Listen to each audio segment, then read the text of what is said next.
Alright guys, welcome back to Nifty Network. Today we have a 350Z on the lift, and we just got done pulling the trans out of it. We are actually going to do a ZSpeed CMAK V3 Kit on this. I'm going to go over some tools that you need just before we start, just so you know. Flathead, pick, a number 4 Allen. We have a Torx 27. We have a 15, a 14, a 12, a 10, little extension. I have an impact, you can use a ratchet. We got some grease. We have a 10mm wrench. We have a 14mm wrench, and we have a 19mm wrench. You need Loctite. And the reason you need Loctite is because these lower three get Loctited in. Once you're to this stage, you have the trans out of the car, which we have a video on how to show you how to do that. Alright guys, welcome back to another Nifty Network video. Today, we're going to be removing this manual transmission out of this 350Z. This is a stock slave on here, and basically completely stock, and we're going to turn it into this. What this is it turns it so that the throwout bearing obviously is going to stay inside of the trans, but the slave, this is an all-in-one piece, so it's a throwout bearing and a slave. It takes it and it puts the slave like right here. So if your slave ever goes out, you don't have to drop the whole trans, and it makes the clutch feel way better. The reliability is 10x, probably 100x.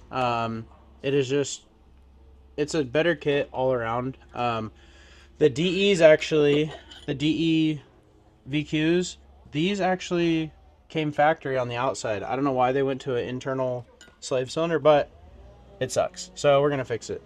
First things first is put your trans on a table, or if you're not working on a table and you have it on the ground and it's full of fluid. I have a drive shaft back here that we cut, and I slid in so that it doesn't leak any fluid. They make actual plugs for it, but that's what I use.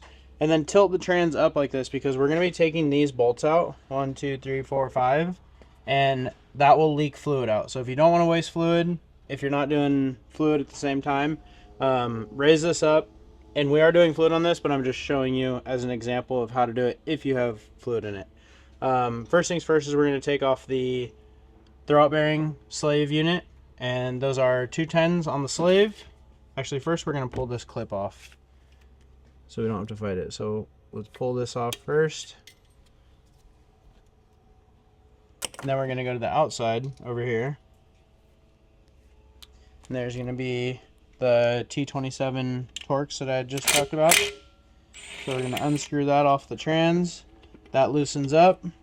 And then we're going to get a flathead. And we're just going to pop this back out of there.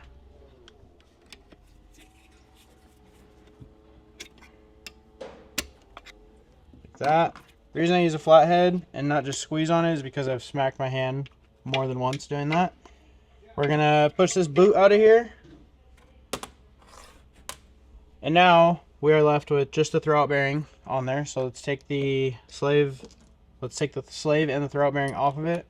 Sorry, I'd said only throwout bearing before. This is a 10. There's one on the bottom. And there's one on the top. This slides forward. And now we are almost ready to start the fun stuff. There's going to be 5 bolts that we take off. What you can do to make it easier so you don't take unnecessary bolts off is set this here, and you're like, okay, I need to take 1 2 3 4 5 of them off, like I had said earlier. So we'll pull those 5 off. Those are 12s. You may get a little bit of trans fluid out of this, but 9 times out of 10 you don't.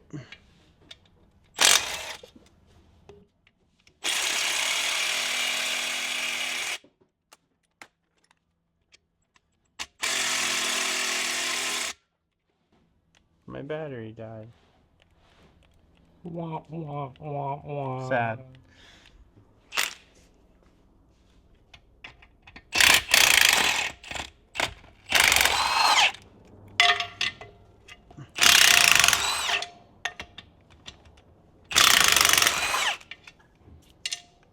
Alright, now that we have the lower 5 bolts out, I just get air, and I'm going to blow the face of the trans out just to get any dust or anything that was hiding behind here, just to kind of clean it. It's not necessary to do, but I'm very, very particular, so I'm going to do it.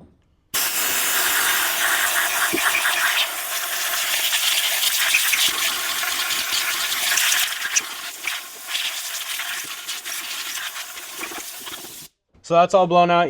I'm sure you saw how much dust came out of it. Doesn't change anything, doesn't do anything. I just like clean stuff. Okay, don't get distracted. We are going to grab this right here. Get a little Loctite. A little bit gets you a long way. That's debatably too much. So we got 2 other bolts right here. Let's steal some.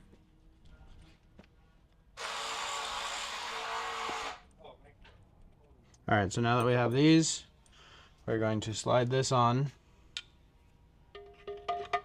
And we're not going to get these tight yet. What we're going to do is we're prepared. We're going to grab this. I don't know the actual name of this because this is like an aftermarket part through ZSpeed. But basically, if you look on the back right here, there is 1, 2, 3 little squares, and there's 3 squares right here. This slides down and goes on there. Actually, I'm going to put a little Loctite on that as well. We can tighten that down first.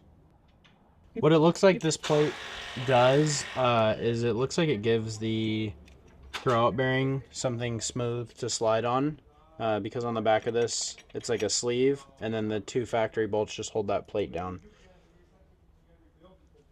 Alright, so we're going to grab our Allen. I'll run these down. Alright, so I'm just tightening these down.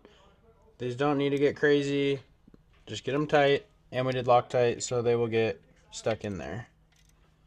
Not stuck in a bad way, stuck in a good way. Alright, so tighten that up.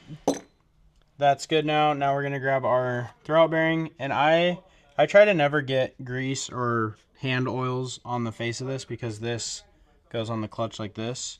And I don't want to have like grease or anything on the face of that, which could go into the clutch, which should cause it to slip. So I always just get a little rag and I'll wipe this off. I'll keep like a clean rag in my area. And I'll wipe it first. Alright, so now that we have the plate on, we have our throwout bearing. And like I said, I'm going to make sure to keep the face of this clean. My gloves are clean, so we don't have too much to worry about.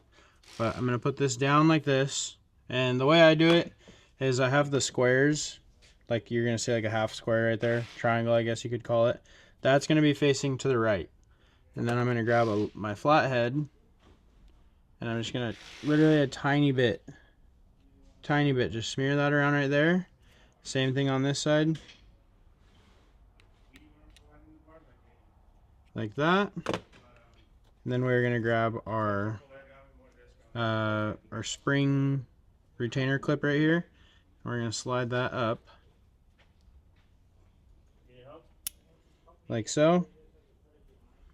And then once we have our spring on, or our retainer clip, we're going to grab this to where the offset bracket right here is facing towards the trans. And we're going to slide this under here like that. We're going to slide that side under like so. And the reason you put the grease right there is because this is moving constantly. So to keep it like lubricated and feeling nice, that's why I do that. So then we're going to slide this down. We're going to get it to like right there. And same thing, we're going to put put a tiny bit of grease on this sleeve. Here, I'll take this out so you guys can see it.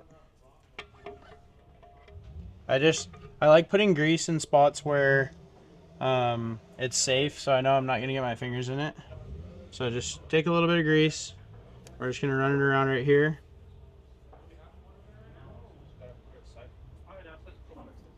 Just a tiny layer of grease right there.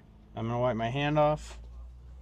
Alright, and make sure, if you put grease on first and you got grease on your hands, make sure just to not touch the face of this. because you don't want it to, I don't know, I'm like way over paranoid about it. But yeah, just slide it on like that. And now you can come to the outside right here, and I'm holding it steady. Then we can grab our bolts that we put Loctite on. Start those by hand. If you need to wiggle it around a little bit to kind of help the bolt thread in better, you can do that. And the orientation of where you put these bolts in isn't super specific. Just make sure you put them all in.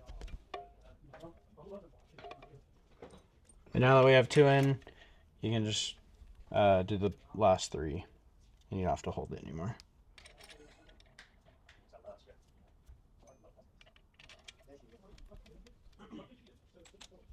Alright, so now once we have all those started, we're going to grab our 12. And we're just going to tighten these down.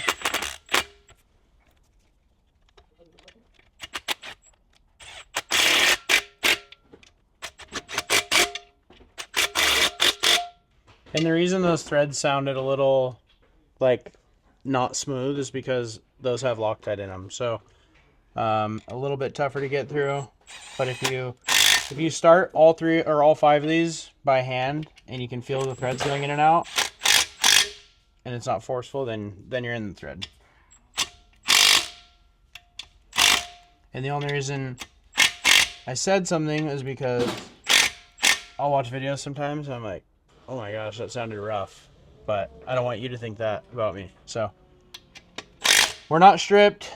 There's just a little Loctite in there. So now what I like to do is I just check to make sure this is smooth and everything is moving correctly. Now that's on, we get our boot, and there's a little cutout right here on the boot. And that cutout is for the OEM bolt hole where the Torx came out of. So just get the orientation right.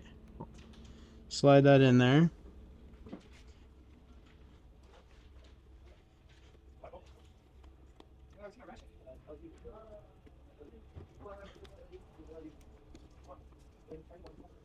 And I'm just getting the boot all the way on the inside so that it looks nice and uniformed.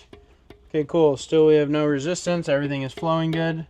Now majority of the CMAK kit is on. What we'll do next is install the trans, and then this goes on after. But before we do that, I want to take you, and I want to install this before. I watched another video where they did this after, and I instantly thought, why would they not do that before? Because you have a ton of room when the trans is out to change this line. So basically what I'm getting at is the slave will sit right here. It's going to sit in that orientation. So if you think about the slave being here, you know that the 90 needs to aim down off of the chassis. So this comes out here, and then this mounts to the chassis like that. So as long as we have the 90 down on this, which is over here, we're going to grab our 10, and we're going to grab a flathead. So we're going to come over here, and normally when the trans is in here, obviously the motor's out too because we're doing a lot of work on the motor, but the motor goes to like right here, and then you got 2 cats that sit right here, and when the trans is in, you literally have like this much room to get this done. I'm gonna go down a little bit so you can see better. And you're gonna see kind of a lot of rust right here. This isn't normal to see this much rust, at least in my opinion it's not. But since that's the case, I'm glad that we're doing it this way anyways. We're gonna put a 10 on here. This is a 10mm wrench, and it's gonna go on the clutch line. Yeah, even this is stripping.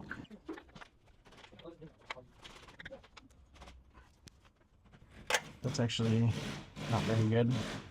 So this is the exact reason why I like to do this outside, or not outside, like to do it inside with the trans outside, because my 10mm, it's a Craftsman. This thing takes 10s off like super easy. I just stripped this bolt for the line coming down here because it was very rusty, So we're gonna hope that this works. I have channel locks right here, and we're gonna squeeze this. And if your car doesn't have rust right here, you should have no issues. But this is real life, and cars have problems. So I got that tight on there. Let's see if we can break it loose. And I'm just going back and forth right now because it did break loose, which I'm thankful about. Okay, now we should be able to grab the 10,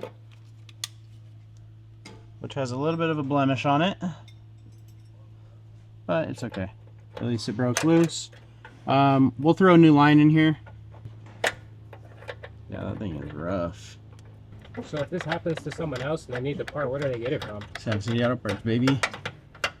And when you're dealing with a rusted bolt or a stripped bolt, when it frees up, the reason I'm going back and forth is because you'll see it in a second, there's a bunch of stuff, rust and ugly nasty stuff in these threads that I'm looking at. I don't know if you can see it on the camera, but you want to work those out. You don't want to just, you're like, oh, it broke loose, now I can just fly out. No, just be careful. Even though we're going to replace this line to a right one, it's the right way to do things, especially if you're keeping this line, because technically this fitting is still good.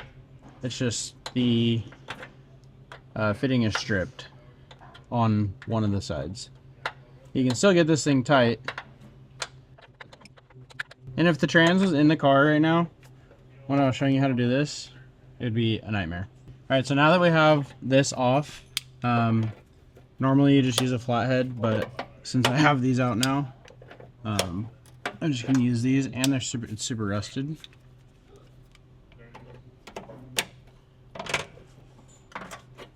This clip just slides out. It's like under tension, so the bracket sits here, and then the top of the fitting on the line sits here, so it squishes it down basically so that stays in there.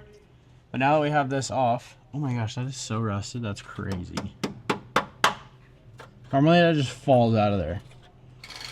Okay, so now that we have this off, I had zip tied this up prior. Now we can get rid of this. I'm gonna clean that up a little bit and get a new clip. I just have a little bit of brake cleaner that I'm gonna, oops, sorry. You're good, are you good? I just hit my head on the tire. So I'm just gonna spray that out of there.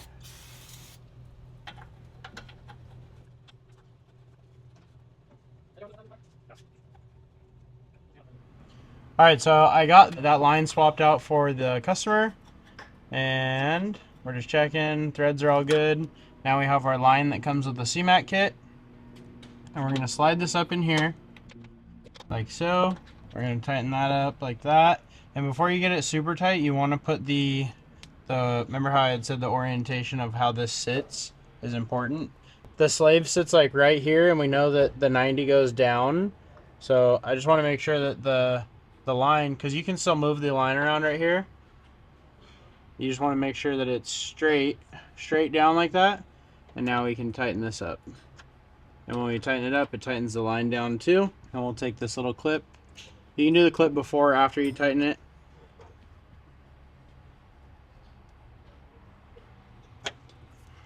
Push that back on like that.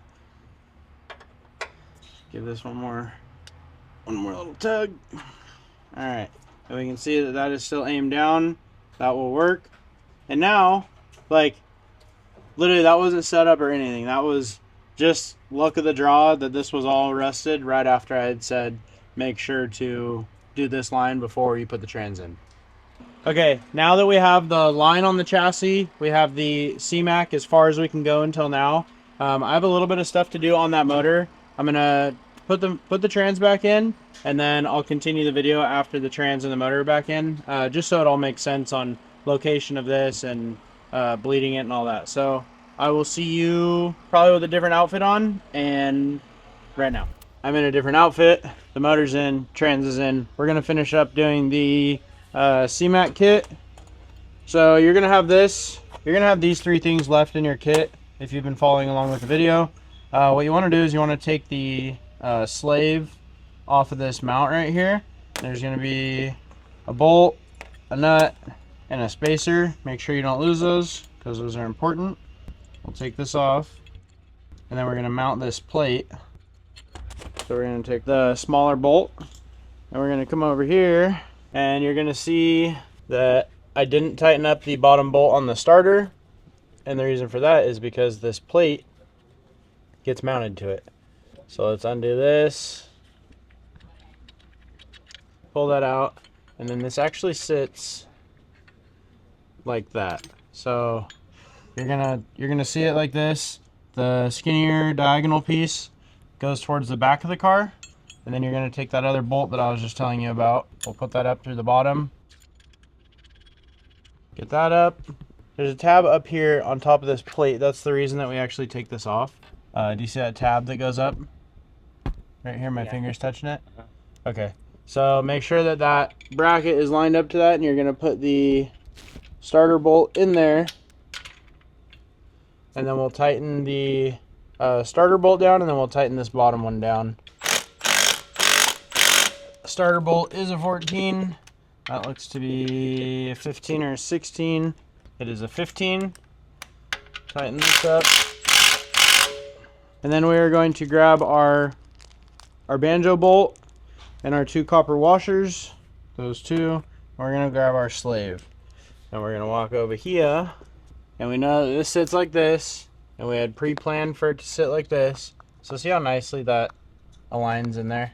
The correct way to do crush washers for like power steering or clutch lines or anything really that has this sort of fitting on it, you want to make sure to put a crush washer in between. So you go bolt, crush washer, line, crush washer, and then item. It's kind of hard to explain in a technical way, but you just need to make sure that you have 2 crush washers, 1 on each side of the line, and that will make sure that you don't have leaks. Okay, so we're gonna get that to where it's in there but loose, and then we'll set this up here. And the reason we're waiting to tighten that down is so that we can push this down, get it to where it wants to go without kinking the line. The master's gonna go up there, then it's gonna tuck into that spot, and then we'll grab our bolts and our spacers and our nuts. You can go up with these. Just make sure you have a spacer in between.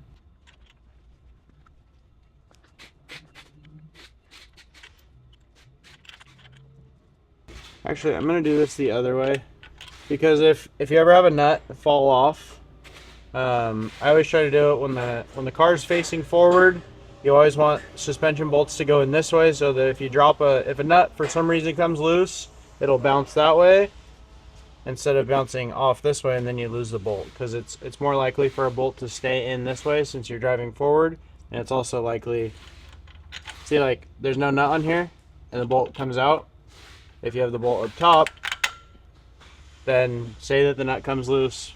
It shouldn't, but I always like to kind of pre-plan for the worst. So just run that nut or that bolt down, get that spacer in there, send that down, and then put these nuts on here. All right, now we can tighten that down. Those should be 14s.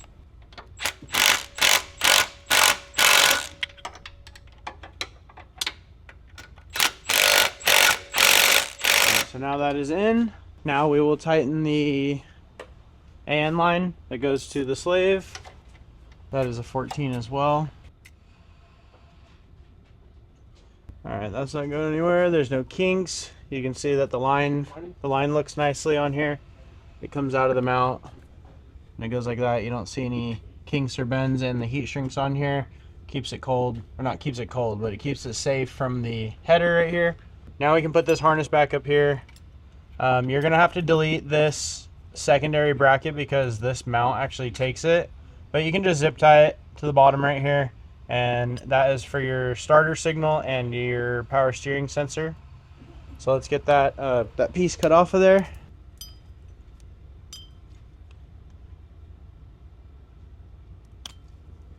Okay, so that one, you have a cap bracket over here we'll just finish mounting this up, and then it's time to bleed it. And make sure, I always test the threads first on the trans because they're different than all the other 14 bolts on the Nissan or Infiniti. I don't know why they did that, but I'm sure they had a reason.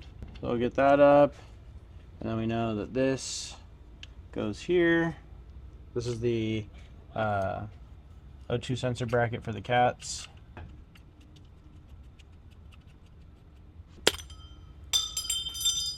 Alright, so we may be able to tuck this over this so we can still kind of use the bracket as a guide for this. And then this one is for the power steering. Get that plugged back in. Get the starter wire plugged back in. And we'll zip tie this up. Looks like we'll be able to zip tie it to the power steering line. Come on. So we'll push this up into it more, just so that it holds. All right, so we got that tied up. I'll put another one right here just to be safe, and then we can hook the O2 sensors back up. And then the kit is installed. All we gotta do is bleed it. So this little clip on this car is broken. Hopefully yours isn't. I'm gonna try to tuck this a little bit. Tuck that like that. It wants to stay, but it doesn't want to stay.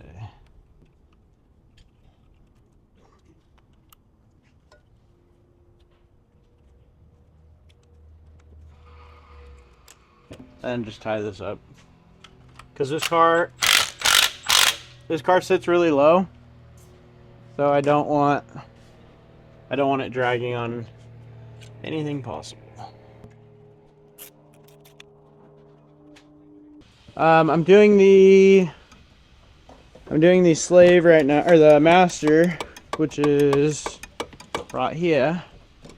Whenever I do a clutch job, I always highly recommend that the customer changes the master too. And the reason is you're pushing your clutch pedal like this, and this gets a memory, it wears in, and then you put a new clutch in, and now that distance is getting thrown differently. It's just, things fail, it makes it easier to bleed with a new master. And then you have a whole new clutch system. You put a new clutch in, you do a new slave, why wouldn't you do the master? Everything on that whole system is brand new. So yeah, do your master. Junk.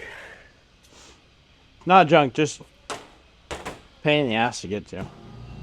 Alright, me and Zach are going to bleed this now. We'll do another video on how to bleed a clutch, or bleed, yeah, clutch system. Thanks for watching, and that is how you install a CMAK kit on a 350Z. It's very similar on G37 and G35. So yeah, I'll see you in the next one.